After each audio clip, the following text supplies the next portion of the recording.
The morning of the wedding came in slowly, the way a kind morning does, lifting the soft Surrey countryside out of the dark in long, quiet pieces. First, the milky paleness of the eastern sky above the orchard. Then, the gradual silvering of the dew on the long grass beyond the kitchen garden.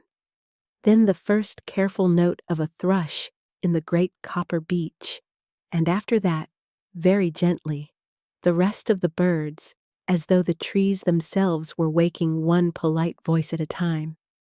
Inside the country house, the servants moved on quiet feet. The cook had been up since 4. The kitchen maid carried hot water up the back stairs in 2 careful copper jugs. The housekeeper, who had known the bride since the morning of her christening, paused on the upper landing and laid one hand on the paneled wall and breathed out slowly before she went on. There was a particular hush in the house that morning, the sort of hush that gathers in a place where something tender is about to happen, and where everyone, in their own private way, is trying not to disturb it. In the eastern bedchamber, the long curtains had been drawn back.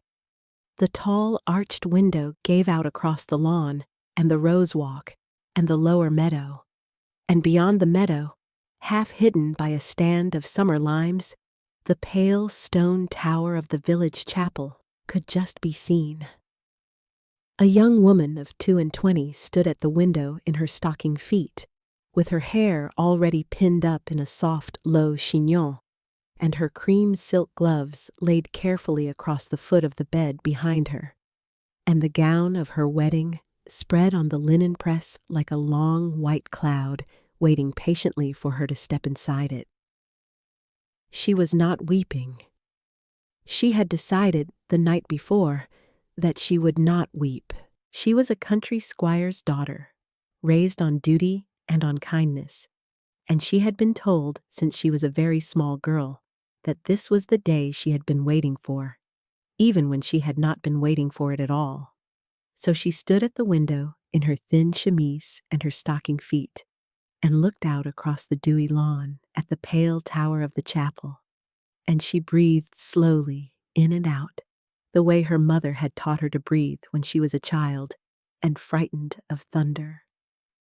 Behind her, the lady's maid, a thin, gentle woman of 40, who had been with the family since before the bride was born, laid the small ivory cameo upon the dressing table, and then went to fetch the cream silk gloves. The cameo had belonged to the bride's grandmother, and to her grandmother before that, and it was a small carved profile of a woman with her hair bound up in classical style, set upon a soft ribbon of seed pearls. It was meant to be tied at the bride's throat. It was meant to remind her of all the women of her line who had stood on quiet country mornings exactly like this one, and put on a gown and gone down a sunlit aisle to a man their fathers had chosen. She turned from the window. She came across the room on bare feet. The maid smiled at her, a small kind smile that was almost an apology, and the bride sat down on the low stool before the dressing table and looked at the cameo lying on the polished wood. The maid took up the pearl ribbon and lifted it and laid it gently around her throat, and tied it with quiet, careful fingers, and stepped back. It looked very pretty. It looked, in fact, exactly as a cameo on a pearl ribbon should look on the throat of a young woman on the morning of her wedding. The bride looked at her own reflection in the small dressing glass, at the soft, honey-blonde hair pinned high, at the wide gray-blue eyes, at the mouth that did not know whether to smile or stay quite still. She lifted her gloved hand, when at last the maid had drawn the gloves on for her, and touched the cameo with one fingertip, and the cameo was warm already from her own skin. She did not say anything. The maid did not say anything either. They had known each other too long for words to be necessary in such a moment. The maid only laid one hand for an instant upon the bride's shoulder, very lightly, as though she would have liked to say a great many things, and then she stepped back again and went away to fetch the gown. While she was gone, the bride sat alone before the glass. She did not look at the cameo any longer. She looked at her own face and through her own face as though she were searching for something that was hiding behind it. She had been told, when she was 8 years old, that she would marry a viscount. She had been told it again at 12, and again at 16, and again, with greater quietness, on her 20th birthday, when her father had taken her into his study, and folded her hands in his, and reminded her, gently, that a gentleman's word, once given, was a thing you did not unmake. She had nodded then. She had been nodding, in one way or another, for 14 years. She had never met the Viscount. He lived in London. He had written her 3 letters in 14 years, and each letter had been polite, and each letter had been short, and each letter had been signed with the small, careful initials of a man who did not wish to be known. She had not minded the letters. She had not, in truth, thought very much about the man who wrote them. He had been, for most of her life, less a person than an arrangement, the way that some weather is less a feeling than a forecast. It was only in the last 2 years that she had begun to mind. In the last 2 years she had become aware, slowly and without ever quite saying so to herself, that she was in love. The loving had crept up on her, the way a fog creeps up on a river meadow, not announcing itself, not asking permission, simply gathering until she could no longer see anything that did not have him in it. It was a quiet sort of love. It did not flap or shout. It did not demand. It only waited and ached softly and went on waiting and ached softly again. She had told no one. She had not, for that matter, even told him. She had only, in the privacy of her own breast, addressed her mornings and her evenings and her small daily walks to him without his ever knowing. She had loved the Duke of Ravenswood since the summer she was 20. It had begun, if a thing as quiet as that could be said to have a beginning, in late June, on a Tuesday, in the long afternoon between tea and dressing for dinner, when the air in the rose walk had been so still that one could hear the small, dry click of a beetle in the gravel. He had come to the country house that afternoon on a small parish errand, some question of a tenant's lease.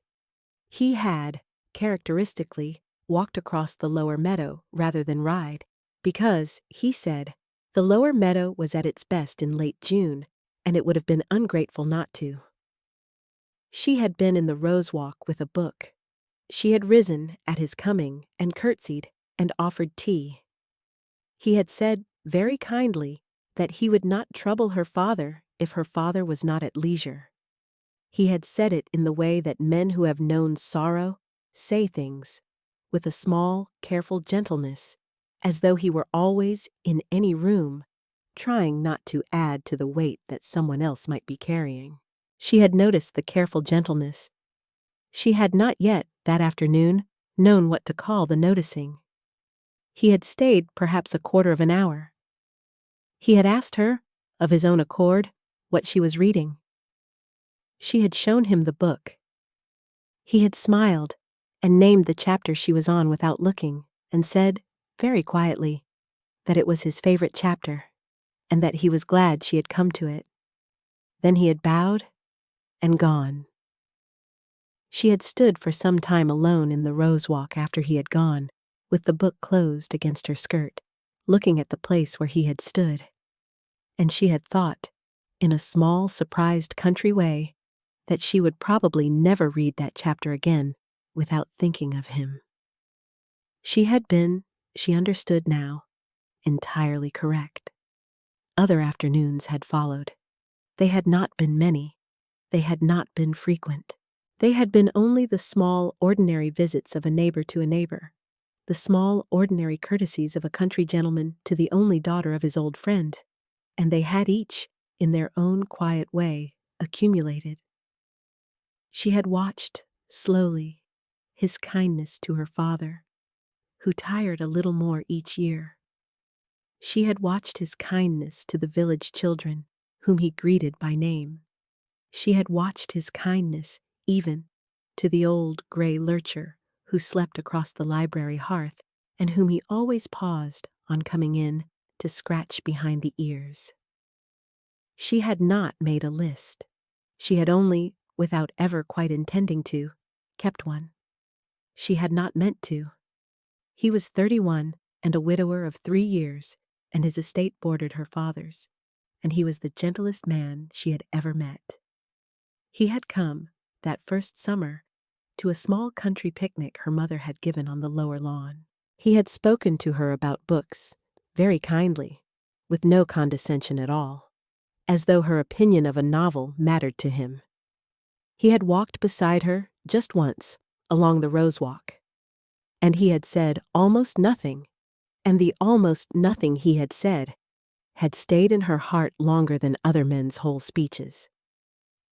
She had gone home that evening and looked at her own reflection in this same dressing glass, and she had seen, with a small, soft shock, that something in her had changed without her permission. He had never, in all the 2 years since, said a single word of love to her. He had been kind. He had been steady.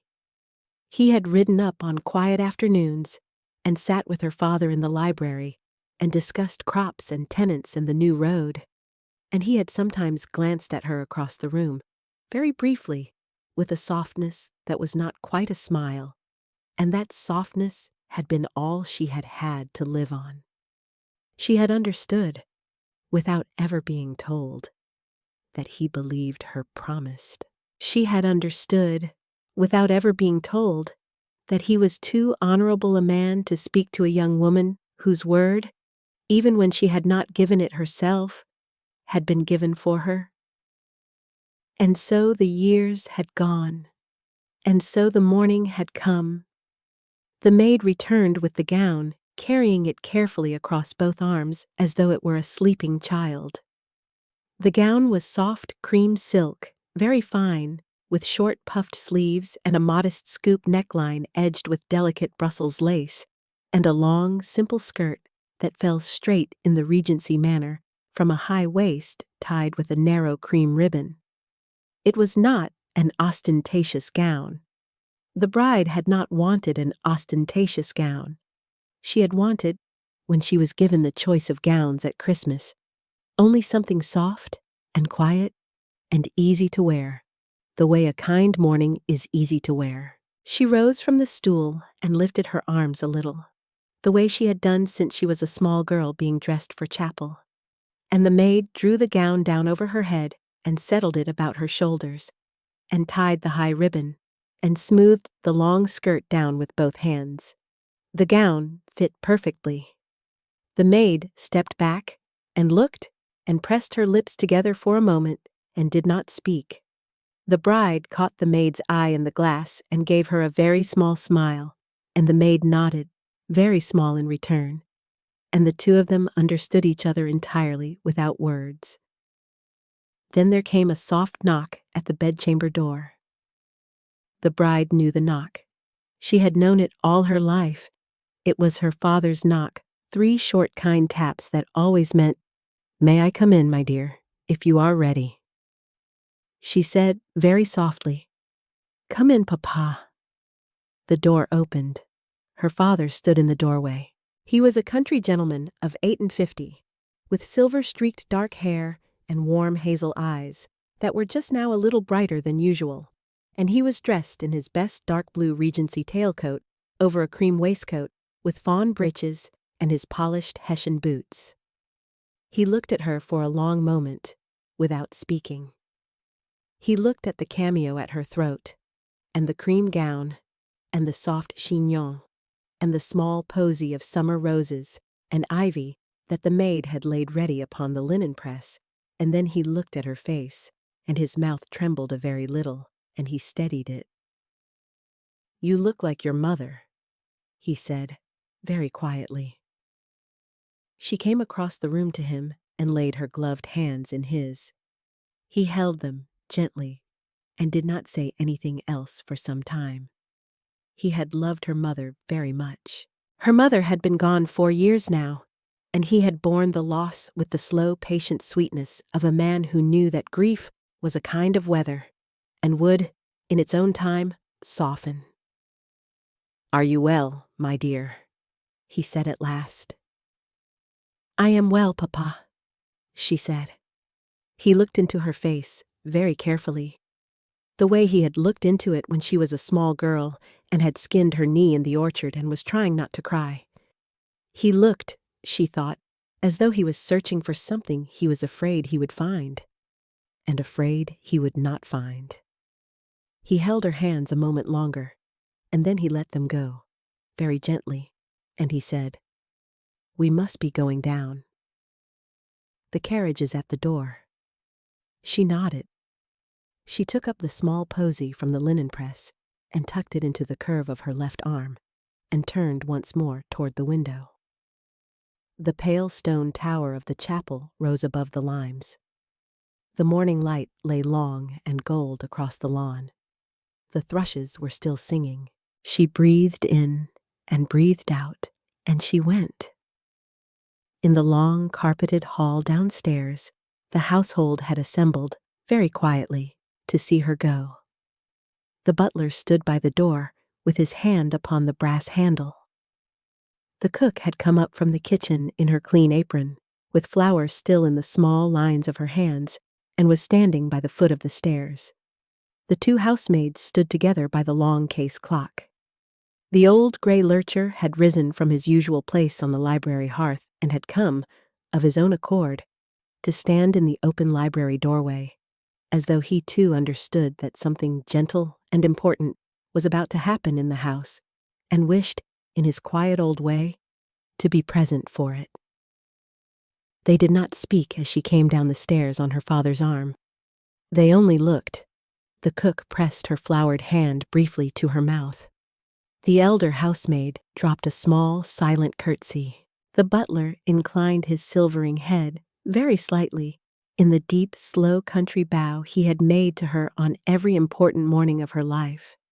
Her christening, her first communion, the morning of her mother's funeral, and now this.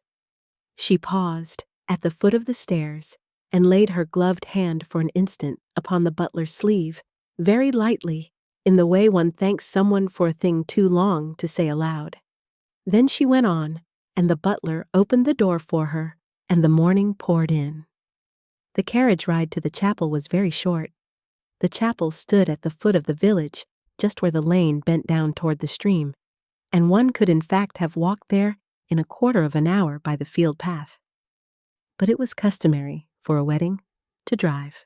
So she sat beside her father on the worn leather seat of the old family carriage, and the carriage rolled gently down the graveled drive and out into the lane, and the lane was hedged on either side with white may and pink dog rose, and the morning was growing warmer, and the air smelt of cut hay and honeysuckle, and she did not weep, because she had decided she would not.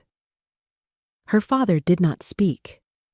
He sat across from her, with his hands folded on his knee, and his eyes on the small square of countryside that passed by the carriage window. He had ridden to London a fortnight ago to settle the last of the wedding arrangements with the Viscount's man of business, and he had come home very tired, and he had been very tender with her ever since, and she had noticed, but had not asked. She loved her father. She did not wish to make him sorry, so she had not asked. The carriage drew up before the chapel. The chapel was small and very old, and its honey-colored stone walls were nearly hidden under a great climbing wash of summer roses and ivy. The roses pale pink and creamy white, the ivy dark green and glossy, the whole front of the chapel looking, in the morning light, like something out of a kind dream. The lych gate stood open. The vicar, in his white surplice and black cassock, was waiting just within the porch, the small leather book of common prayer in one hand. He had christened her in this chapel. He had buried her mother. He had known her family since before she was born. Her father got down first and turned and offered her his hand. She gathered her cream silk skirt in one gloved hand and stepped down. The gravel was warm beneath her thin slippers. The vicar came forward to greet them and bowed gently and laid one hand for an instant upon her father's arm in a small gesture of long friendship, and then he stepped back to give them their moment. The path from the lich gate to the chapel door was strewn with petals. The village children had been out at dawn with baskets, scattering rose petals along the stones, and the petals lay in a soft cream and pink drift all the way to the porch. Her father offered her his arm. She took it. They walked very slowly up the rose and ivy-covered path. The morning sun was warm on her shoulders. The bees were busy in the climbing roses overhead. Somewhere beyond the chapel wall, a wood pigeon was calling, two soft, low notes, a small woodland blessing. She kept her eyes on the door. She did not look back. She did not look around. She breathed in and breathed out, and she walked. At the porch, the vicar bowed again, very kindly, and said in his low chapel voice, "We are ready when you are, my dear." She nodded. She did not trust her voice yet. Her father pressed her hand once, very lightly, against his side. Then they stepped, together, out of the warm summer morning and into the cool, dim sweetness of the chapel. It was a small chapel, with narrow oak pews and a tiled floor worn smooth by 2 centuries of careful country feet. The walls were of pale honey stone, and the tall arched south window was of stained glass, and the morning sun, striking the stained glass at this hour, threw soft, warm patches of gold and rose and pale green across the tiled floor of the aisle. The air smelt of beeswax and old prayer books, and the small bowls of late roses that had been set on the windowsills. The pews were not full. Weddings in the country were small private things, and only the household and a few close neighbors and 1 or 2 old friends of her father's had been asked. They turned gently as she came in. She did not look at any of them. She kept her eyes on the altar. The altar was a small white marble table at the east end of the chapel, with a brass cross upon it and a single tall white beeswax candle burning in a brass candlestick, and the flame of the candle was very small and very steady in the morning air. The vicar had gone on ahead by some other quiet way and was already in his place. The empty seat at the head of the aisle, the seat the bridegroom should have been occupying, was empty. She and her father walked slowly up the aisle. The petals from the path had drifted in a little way through the open door behind them, and 1 or 2 had caught upon the hem of her cream silk gown. Her father set her gently in her place at the altar, on the right side, where the bride should stand, and he stepped back, and the vicar bowed slightly to him, and her father went, with quiet dignity, to take his own place in the front pew on the right. The bride stood alone at the altar. She did not at first mind that the place beside her was empty. It was usual, she had been told, for a bridegroom to be a little late, particularly a London bridegroom, and the Viscount had been traveling down from London the night before, and there were, no doubt, all the small accidents of a journey to be allowed for. So she stood quietly, with the posy of summer roses and ivy in her left hand, and the cameo warm at her throat, and she watched the candle on the altar, and she breathed. The vicar smiled at her, very kindly. 5 minutes passed. The chapel was very quiet. The dust motes drifted in long gold columns in the warm light from the south window. Outside, very faintly, the bees were still busy in the climbing roses. 10 minutes passed. Her father, in the front pew, shifted very slightly. He did not look at her. He looked, very steadily, at the tiled floor between his Hessian boots. His hands were folded tightly upon his knee. The bride, glancing once across at him, saw the tightness of his folded hands, and saw, in that tightness, that her father was not surprised. She did not understand, then, what that meant. She filed it gently away in the quiet country drawer of her mind, the way she filed away small odd things she did not yet have a place for, and she returned her gaze to the candle. 15 minutes passed. The vicar, very gently, stepped a little nearer to her and said, in a low, kind voice, "Shall I say a small private prayer with you, my dear, while we wait?" She nodded. He bent his silver head over his book of common prayer and read, very softly, an old, quiet collect she had known all her life, and the words of the collect went over her like warm water, and she closed her eyes for a moment and breathed. When she opened her eyes again, she heard faintly from beyond the chapel the sound of a horse. It was not the sound of a carriage.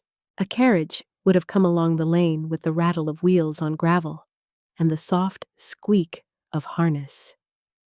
This was a single horse, ridden hard, and the hooves were rapid, almost desperate, on the lane outside, and then they slowed and stopped, and there was a long pause, and the bride heard quite distinctly the small scuff of riding boots upon the gravel of the chapel path. She did not turn. She could not, somehow, persuade her body to turn. She kept her eyes on the small, steady flame of the candle, and she listened. The chapel door, behind her, opened very gently. The morning light from the porch lay for a moment in a long, warm rectangle along the tiled floor. She saw the rectangle in the corner of her eye and saw the long shadow of a man fall across it. She did not turn. Slow, careful footsteps came up the aisle. She knew the footsteps before she had even turned to look. She had known them for 2 years. They were not quick. They were not loud. They were the footsteps of a man who had been raised gently and who walked, even in haste, with the considered courtesy of a country gentleman who did not wish to disturb a quiet room. She turned, very slowly. He was halfway up the aisle. He was in a fitted dark charcoal Regency tailcoat over a cream silk waistcoat, and a white silk cravat, neat though hastily tied, and fawn breeches, and polished black knee-high riding boots that were dust-streaked from a long night's ride. His dark brown hair, normally brushed back from his high forehead with a careful Brumelian neatness, was a little disordered, and a single soft lock had fallen forward onto his temple. His face was pale, the pale, aristocratic pallor of a man who had not slept, lightly flushed across the cheekbones from the wind of the road. His gray-blue eyes were lifted to hers. In his right hand, held gently at the height of his chest, was a folded sheet of cream parchment, sealed with a circle of dark red wax, and the wax had been pressed with a heavy formal seal that even at this distance she recognized. It was the seal of the Archbishop of Canterbury. He stopped, 3 paces from the altar. He did not look at her father. He did not look at the vicar. He looked only at her. She felt the first soft tear lift, then at the corner of her eye. She did not let it fall. She only looked back at him, and the chapel was very still, and the candle burned, and the dust motes drifted, and the bees outside went on quietly with their mourning, and the morning went on quietly with the world. He took one further step forward. Then he did a thing she had never, in 2 years, seen him do. He bowed, very slightly, to her father, in the front pew, with the courteous gravity of a man asking permission of an older man whose right was prior. Her father did not nod. Her father did not speak. He only looked for a long moment at the Duke. He looked, and the chapel was very quiet, And then, at last, her father gave one slow, careful nod. It was a small movement, no more than the gentlest dip of the chin. But it was, she understood at once, a blessing. The Duke turned back to her. He came up the last 3 paces. He stood beside her at the altar on the left side, where the bridegroom should stand, and he was a little taller than she remembered, or perhaps she had never been so close to him before. He held out the folded parchment to her. He did not place it in her hand. He held it only for her to see. She lowered her eyes to it. She read, in the careful clerk's copperplate, the long, formal Latin opening, and beneath the Latin, the careful English words that named her own name, the name she had been christened with in this very chapel 22 years before. And beneath her name his name, set in equal weight, and at the foot of the parchment, the great seal of the Archbishop, dark red and heavy and unbroken, a special license. By the authority of His Grace, the Archbishop of Canterbury. Naming the 2 of them. He spoke then, very low, only to her. His voice was the voice she had known for 2 years, gentle and steady, with the small, slight roughness of a man who had ridden through the night and not yet rested. "I rode to London the day before yesterday," he said. "I did not know, until the day before that, what your father had arranged. I would have said nothing, even now, if I had thought you wished it. But I could not let the morning come, and not at least ask. Will you marry me instead?" She did not answer at once. She could not. She looked only at the parchment, and at his hand that held it, and at the dust on the cuff of his charcoal sleeve, and at the kind gray-blue eyes that were waiting, with no demand in them at all, for her answer. She said, at last, in a very small voice, "Yes." He let his eyes close, just for an instant, the way a man closes his eyes when a long carried weight has at last been set down. When he opened them again, he was steady and gentle and entirely himself. He turned then to the vicar. He said, in his low, carrying voice, "Sir, I have here a special license from His Grace the Archbishop of Canterbury, naming this lady and myself. I ask leave to be married to her, here, this morning, in your chapel, with her father's blessing." The vicar took the folded parchment with quiet, careful fingers. He laid it open upon the small white marble altar table beside the burning candle. He bent his silver head and read. He read the Latin opening, and the careful English clauses, and the names, and the seal. He read slowly. He had buried her mother and christened her, and he was a man who did not hurry, particularly in a thing of this gravity. When at last he raised his head, he looked first at her father in the front pew. Her father met his eyes. Her father gave, again, that same slow, careful nod. The vicar looked then at her. His hazel eyes were very kind. "My dear," he said, very gently, "I have known you since the morning you were brought into this chapel as a small infant in your mother's arms. I will ask you now, before any vow is spoken, only this. Do you choose this, freely, of your own will and your own heart?" She breathed in. She breathed out. She thought, for a small, steady moment, of all the women of her line who had stood, on quiet country mornings exactly like this one, and put on a gown and walked down a sunlit aisle to a man their fathers had chosen. She thought of her mother. She thought of the small ivory cameo at her throat. She thought of the soft, kind eyes of the man at her side, who had loved her quietly for 2 years and said nothing because he believed her promised. She thought of her own heart, which was very full and very steady, and which knew, with the same slow country certainty with which it knew the smell of cut hay and the call of a wood pigeon, what it wished. She said, "Yes, I choose this freely." It was at that moment, precisely at that moment that the chapel door opened a second time. She did not at first turn. The vicar lifted his eyes past her shoulder, very calmly, and his expression did not alter. The Duke, beside her, also turned, very slightly, and there was no anger in his face, only the quiet, considered courtesy of a country gentleman who had been raised never to make a scene in a sacred place. The Viscount stood in the chapel doorway. He was a lean, cold-featured man of 38, with a sharp aquiline nose and hard, pale blue eyes, and a fashionable London tailcoat over a striped silk waistcoat, and his cravat was tied to perfection. And he had clearly been delayed only by the careful, leisurely choices of a man who did not believe a country wedding could begin without him. He took 2 steps into the chapel and stopped.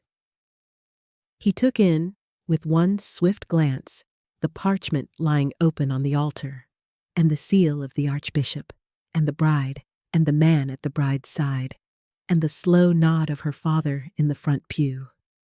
His sharp, pale blue eyes narrowed, very slightly. His mouth thinned. He did not, however, speak. He was a London man, and a man of fashion, and a man of fashion did not, under any circumstances, make a scene in a country chapel before a vicar and a country squire. Some last cool calculation passed across his face, the calculation of a man weighing his pride against the public ruin of insisting on a bride who had visibly chosen another, and the calculation, evidently, fell on the side of withdrawal. 2 men in dark coats had come up the path behind him. They were the Duke's coachmen. They were quiet, sturdy country men, both of them, with kind, weather-worn faces, and they had ridden behind their master through the night and had been instructed, very gently, by him, on what to do should this exact thing happen. They did not seize the Viscount. They did not raise their voices.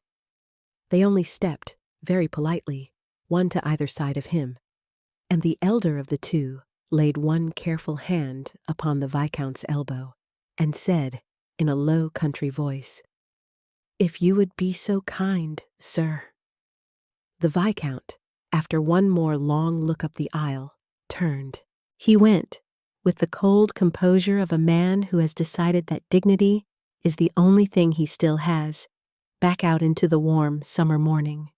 The Duke's coachman went with him, on either side, with the courteous patience of men escorting a guest who had taken a wrong turning and needed to be shown gently to his carriage.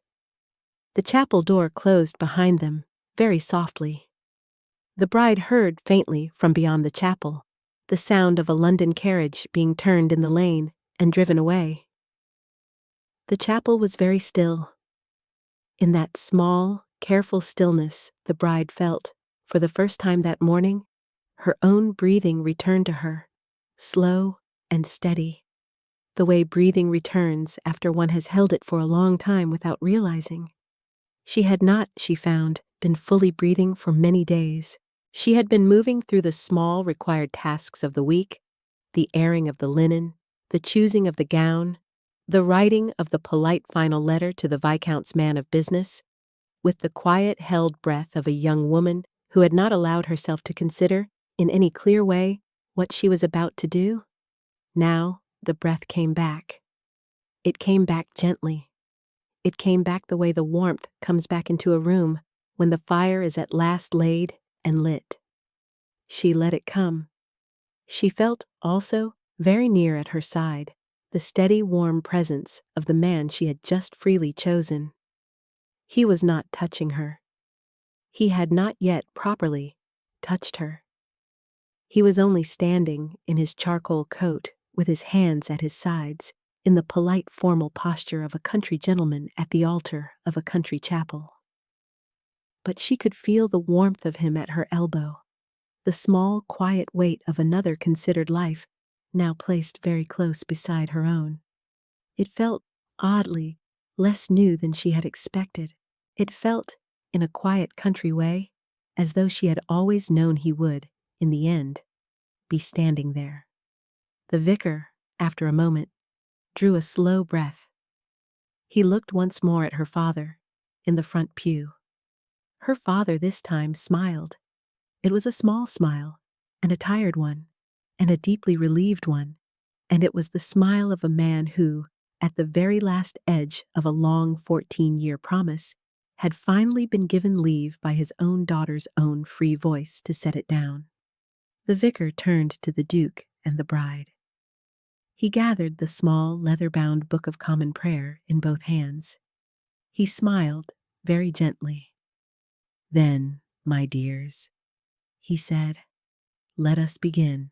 He read the opening words of the marriage service in the low chapel voice she had known since she was a little girl, and the words were very old and very kind, and the dust motes drifted, and the candle burned, and the morning sun came in long warm bars through the south window and lay across the cream silk of her gown, and the man at her side stood quiet and steady and breathing slowly, and her gloved hand, when he took it, was warm in his. The vicar asked the Duke, in the careful old phrasing, whether he would have this woman to be his wedded wife, to live together after God's ordinance in the holy estate of matrimony. The Duke answered, in his low, steady voice, "I will." The vicar asked her, in turn, whether she would have this man to be her wedded husband. She answered, very softly, but very clearly, "I will." Her father came forward then, when the vicar asked who gave this woman to be married to this man, and he laid her gloved hand in the Duke's, and he stepped back, and he stood quietly in the front pew, with his hands folded and his eyes steady, and he did not weep, but his face was the face of a man who had been a long time worried, and was, at last, no longer worried. The Duke took her hand.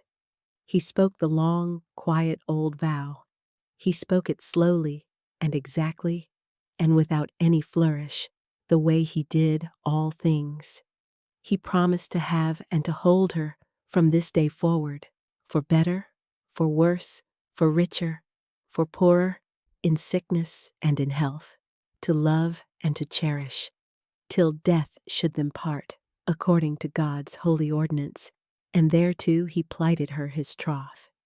His voice did not falter, his hand did not tremble, his gray-blue eyes did not leave hers.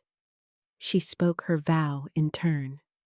She had not, in truth, known until this morning that she would be speaking it to him, but the words, when she came to them, were the words she had been quietly saying to him in her own heart, in their own quiet country way, every morning and every evening for 2 years. So she said them now, with the small, steady country certainty of a young woman who knew her own mind. She promised to have and to hold him from this day forward, for better, for worse, for richer, for poorer, in sickness and in health, to love and to cherish, till death should them part. Her voice did not falter either. Her gray-blue eyes did not leave his. The Duke had brought a ring. He had, of course, brought a ring. He had been, after all, a man who had ridden through the night to London for a special license, and a man who would do that would also remember the ring. He drew it from a small inner pocket of his charcoal coat. It was a plain gold band, very simple, with no stones, only a thin, engraved line of summer leaves around the inside, and the leaves were so small they could only be seen if one held the ring up to the light. The vicar laid the ring upon the open page of the Book of Common Prayer, and blessed it very gently, and gave it back to the Duke. And the Duke turned to her, and drew off her cream silk glove very carefully, finger by finger, as though he were unwrapping something precious that he had been waiting 2 years to be allowed to hold. And he laid the glove across her wrist, and he slipped the ring upon the 4th finger of her left hand. It fit. He had, somehow, in the quiet way he had, known the size of her hand. The vicar joined their hands and pronounced the old kind words. Those whom God hath joined together, let no man put asunder.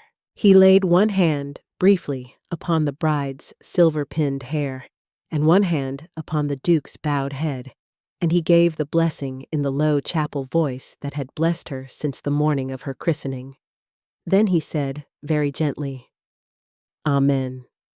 Amen," said her father in the front pew. "Amen," said the small handful of household and country neighbors behind him, in the quiet country way. "Amen," said the Duke, very low, only to her. "Amen," she said back to him, in a voice that was hardly more than a breath. When the vow was finished, when the ring was on her finger, when the vicar had laid one hand upon her silver-pinned hair, and one hand upon the Duke's bowed head, and given the old slow blessing, the chapel held its breath for a small, careful moment, the way an old country chapel sometimes does, as though it were remembering all the other quiet morning vows it had heard within its honey-stone walls across 2 centuries. The farmers and their farm girls, the steward's son and the schoolmistress, the squires and the squires' daughters, all of them, in their turn, having stood here in some soft summer or some snow-white winter and said the same old kind words to one another. The chapel had held them all. It would hold these 2 also. The dust motes drifted gently. The candle on the altar burned its small, steady amber flame. Somewhere outside, the bees went on with their patient summer. Her father, in the front pew, drew a long, quiet breath. He set his folded hands a little wider on his knees. He let his shoulders, very slightly, come down, the way the shoulders of a man come down when a long-carried thing has been finally set in a safe place. The lady's maid in the back pew, who had been weeping in a small, steady way through the whole service, lifted her handkerchief and dabbed once at each eye, and then, with a small, brave country smile, lowered the handkerchief again. The vicar, watching them all with his soft, hazel eyes, nodded once to himself, very gently, as though he were checking off a small private list inside his own kind head, and was satisfied. They signed the register, then, in the small vestry at the side of the chapel, on a worn oak table beneath a leaded window full of summer sun. The vicar dipped the quill and gave it to her first, and she signed her old name for the last time, and laid the quill down, and the Duke took it up and signed his name beside hers, and her father signed as a witness, and the lady's maid, who had been weeping very quietly into a folded handkerchief in the back pew through the whole ceremony, was called in to sign as the second witness, which she did with a small, trembling hand and a very large, brave smile. When all the names were down, the vicar closed the register gently. He laid one hand for an instant on the cover. He looked at the 2 of them, the bride in her cream silk, the Duke in his charcoal coat, and his hazel eyes were very full. "Be kind to each other," he said very simply. The Duke bowed his head and said, "We will, sir." The bride, who could not yet quite trust her voice, only laid her gloved hand for an instant upon the worn cover of the register, in a small private gesture of thanks, and the vicar smiled and understood the way he had understood her in his quiet country way, since she was a small infant in this same chapel. They went out then into the porch. The morning had grown warmer. The roses on the chapel wall were full open in the sun, and the bees were busy among them, and the long, warm lane lay golden under the high summer sky. The Duke's coachman, who had returned from their courteous errand with the Viscount, had drawn up the Duke's traveling carriage in the lane, and the horses, 2 quiet bays, stood in the harness with their ears forward, and their tails switching gently at the summer flies. The bride paused, in the porch, with her gloved hand upon her new husband's arm. She looked back once at the open chapel door behind them. She saw the long, warm rectangle of morning light upon the tiled floor of the aisle. She saw the small, steady candle burning still upon the white marble altar. She saw the bowls of late roses on the windowsills and the dust motes drifting in the gold bars of the south window. She saw the place where, an hour ago, she had stood alone, and where, an hour from now, the light would have moved on along the floor, and the candle would have been gently put out, and the chapel would have settled again into its long, quiet country, waiting. She saw, framed in the warm doorway, the small village street beyond, and the lich gate, and the lane, and the line of summer limes, and beyond the limes, the pale roof of her father's house, and beyond her father's house, the long green folding hills of Surrey, going on very gently into the soft summer haze. She turned back. The Duke was watching her face. His gray-blue eyes were quiet and full and very kind. He did not speak. He did not need to speak. He had loved her quietly for 2 years. He had ridden through the night for her. He had stood at her side at the altar with a special license in his hand. There was, between them, a great, soft, country silence, the silence of 2 people who had each, in their own private way, been waiting a long time and who did not need any longer to wait. He laid his free hand, very gently, over her gloved hand upon his arm. She felt the ring on her finger, beneath the silk of her glove that he had drawn back on for her, with the same careful courtesy with which he had drawn it off, and she felt, beneath the ring, the warm, small pressure of his fingers, steady and quiet and unhurried. Her father came up to them in the porch. He had taken off his hat, and he stood in his dark blue tailcoat and his cream waistcoat, with the morning sun on his silver-streaked dark hair. He looked, at this moment, very like his daughter. He laid one hand on her cheek very lightly, with the tenderness of a man who had carried a long worry for many years and had at last set it down. "You are well, my dear," he said. And it was not, this time, a question. "I am well, Papa," she said. He turned to the Duke. He held out his hand. The Duke took it. The 2 men, the country squire of 58 and the country duke of 31, stood for a long, quiet moment in the porch with their hands clasped and the morning sun on them both, and there passed between them, in that handshake, the whole long country language of an older man giving over the care of his only daughter to a man he trusted. "Be good to her," said her father, very low. "I will, sir," said the Duke, very low in return. Her father nodded and stepped back. He set his hat gently upon his silver-streaked dark head. He smiled at her, the small, tired, deeply relieved smile he had smiled in the front pew. Then he stepped aside and let them pass. They went, together, down the rose and ivy-covered path. The petals from the morning lay still in their soft cream and pink drift along the stones. The bees were still busy in the climbing roses overhead. Somewhere beyond the chapel wall, the wood pigeon was still calling. 2 soft, low notes. The small woodland blessing it had been calling all morning. At the lich gate, the Duke turned to her and stopped and looked down at her face. The morning sun was on her honey-blonde hair and on the cameo at her throat and on the cream silk of her gown, and her gray-blue eyes were very full. He raised her gloved hand very gently to his lips and pressed a small, careful kiss upon her gloved knuckles and lowered it again and held it and did not let it go.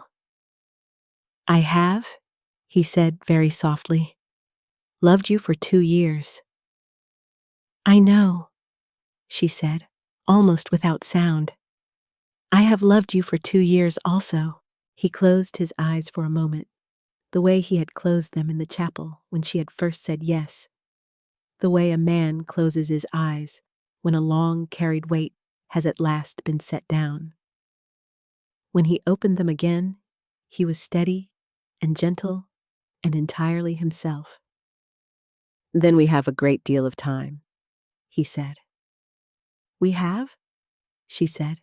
He smiled, then, the soft, slow smile she had seen, at long, quiet intervals, across her father's library for 2 summers, the smile that had been all she had had to live on. Now it was for her alone, and it was unguarded, and it was full. He handed her up into the traveling carriage. The horses stood patient in the harness. The lady's maid, already weeping again very gently into her handkerchief, stood in the porch with her father and the vicar, and waved and kept on waving. The Duke climbed in beside her and settled the door and gave the soft signal to the coachman on the box, and the coachman clucked once to the horses, and the carriage moved. The chapel door behind them stood open in the warm summer morning. The vicar, in his white surplice, stood quietly in the porch with the small leather book of Common Prayer still in his hand. Her father stood beside him with his hat in his hand and the morning sun on his silver-streaked dark hair. The lady's maid stood on her father's other side, with her handkerchief pressed to her mouth and her small, brave smile shining through the tears. The carriage rolled gently down the lane. The hedges of white may and pink dog rose closed around it. The chapel, with its honey-stone walls and its wash of summer roses and ivy, fell softly behind them, framed in the gold light of the late summer morning, the way a kind country morning frames a kind country thing. Inside the carriage, the bride sat very still beside her husband. He had taken her gloved hand again, and he held it gently in his, and he was looking down at the ring on her finger, beneath the silk, with an expression that was almost shy. She watched his face. She had 2 years of watching his face stored up in her. 2 years of small, careful glances across her father's library. 2 years of half-smiles and quiet kindnesses, and the occasional softness in his gray-blue eyes that she had not been allowed to read aloud. She did not have to ration her watching anymore. She could watch him now, for as long as she liked. The carriage rolled on. The morning grew warmer. The Surrey countryside lay all around them in long green folds, the hayfields golden, the woods full of the small, endless industry of summer, the sky a soft milk blue with 1 or 2 white sailing clouds, the whole world breathing slow and gentle under the wide, kind summer sun. For some time, neither of them spoke. The carriage swayed gently with the small, soft swaying of a country lane in summer, and the leather of the seat creaked very faintly, and the harness jingled now and then in the quiet way of harness. And beyond the window, the hedges of white may and pink dog rose passed in their long, slow green hush. A pair of swallows turned together over the next hayfield, very high, drawing 2 clean curves against the pale milk-blue sky. A farm dog, somewhere distant, gave 1 short cheerful bark, and then was silent. A stand of old oaks on the rise above the lane lifted their heavy summer crowns, and the wind, which was hardly a wind at all, only the smallest soft breath of late morning, moved through the highest leaves and made them whisper. And the whispering was the small, kind, ordinary whispering that an English summer wood makes, faithful and unhurried, the same now as it had been when she was a child and would be again long after. She thought, watching the hedges pass, of the long path of small, ordinary days that had brought her here. The picking of plums in the orchard with her mother in some forgotten August. The lessons at the pianoforte in the morning room, the metronome ticking. her small hand learning the kind cadences. The early winter when she had been ill, and her father had read to her, sitting up by the bed with a candle until she fell asleep. The summer of her 16th year, when she had first put her hair up. The morning, 4 years ago, of her mother's funeral, in this same chapel, when her father had laid his hand upon her shoulder and told her, very quietly, that she was now the lady of the house, and that he would lean on her sometimes, and that he hoped she would not mind.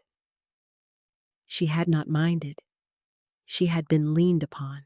She had grown, in the quiet country way, into the shape of a young woman whom another could lean upon, and she had not, until this morning, fully understood that the leaning had gone both ways, and that her father had been carrying, all this while, the slow weight of a promise he had not quite known how to undo.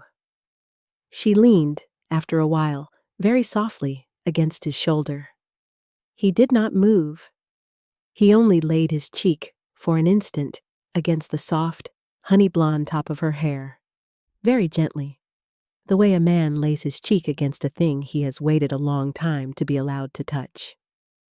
Then he sat upright again, courteous as ever, and tightened his fingers, very slightly, around her gloved hand. "We are going home," he said very quietly. "We are," she said. The carriage rolled on. The chapel was now out of sight, behind the line of summer limes. The lane bent gently. The hayfields opened. The sun rose. The bees continued in their ancient business. The wood pigeon, somewhere very far behind them now, gave one last soft low call, and was answered, from another wood, by another, and the small woodland blessing went on quietly through the morning, and the morning went on quietly through the world. She closed her eyes for a moment, then. She felt the warm, steady weight of the man at her side.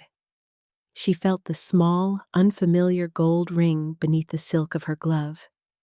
She felt the cameo, warm at her throat, that her grandmother had worn, and her grandmother before her, and she thought, very softly, of all the women of her line who had stood in a quiet country chapel on a summer morning and said yes, and she thought, very softly, that she had said yes also, but that her yes had been her own, freely chosen, in her own free voice, and that the cameo at her throat seemed, just now, to lie a little lighter than it had at dawn.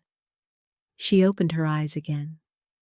The Surrey countryside was passing gently beyond the carriage window. The morning was lifting toward noon. The summer haze was gathering in the long folding distances of the hills.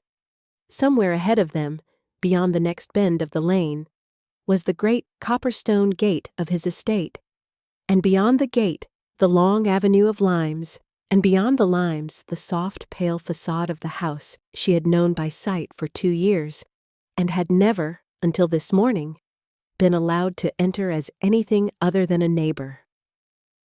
She did not speak. He did not speak. There was, between them, only the small, quiet country silence that had always been between them, except that now the silence was no longer a waiting. It was, at last, a beginning. And a beginning, in the gentle country way, did not need to hurry. It could afford, this morning, to be slow. It could afford to be quiet. It could afford to be only the small, soft sway of a traveling carriage between hedges in summer, and the warm shoulder of a man at her side, and the light gold weight of a ring beneath the silk of a glove, and the long, kind summer day still mostly ahead of them, with all its careful, small particulars yet to be lived. The late morning sun on a gravelled drive, the long avenue of summer limes, the patient bays drawing up at last before a familiar pale facade, and the soft, slow opening of a door into a house that, from this morning forward, would also, very gently, be hers. The carriage rolled on, gently, into the warm summer morning, and the long kind day, and the long, kind life that lay, very quietly, ahead of them. And in the small Surrey village chapel, behind them, the candle burned a little while longer on the white marble altar table, and the dust motes drifted in the gold bars of the south window, and the vicar, in his white surplice, went, very slowly and very gently, back up the empty aisle, and closed the Book of Common Prayer, and laid it down, and stood for a moment alone in the warm morning quiet of the chapel he had served for 40 years, and he smiled, very softly, to himself.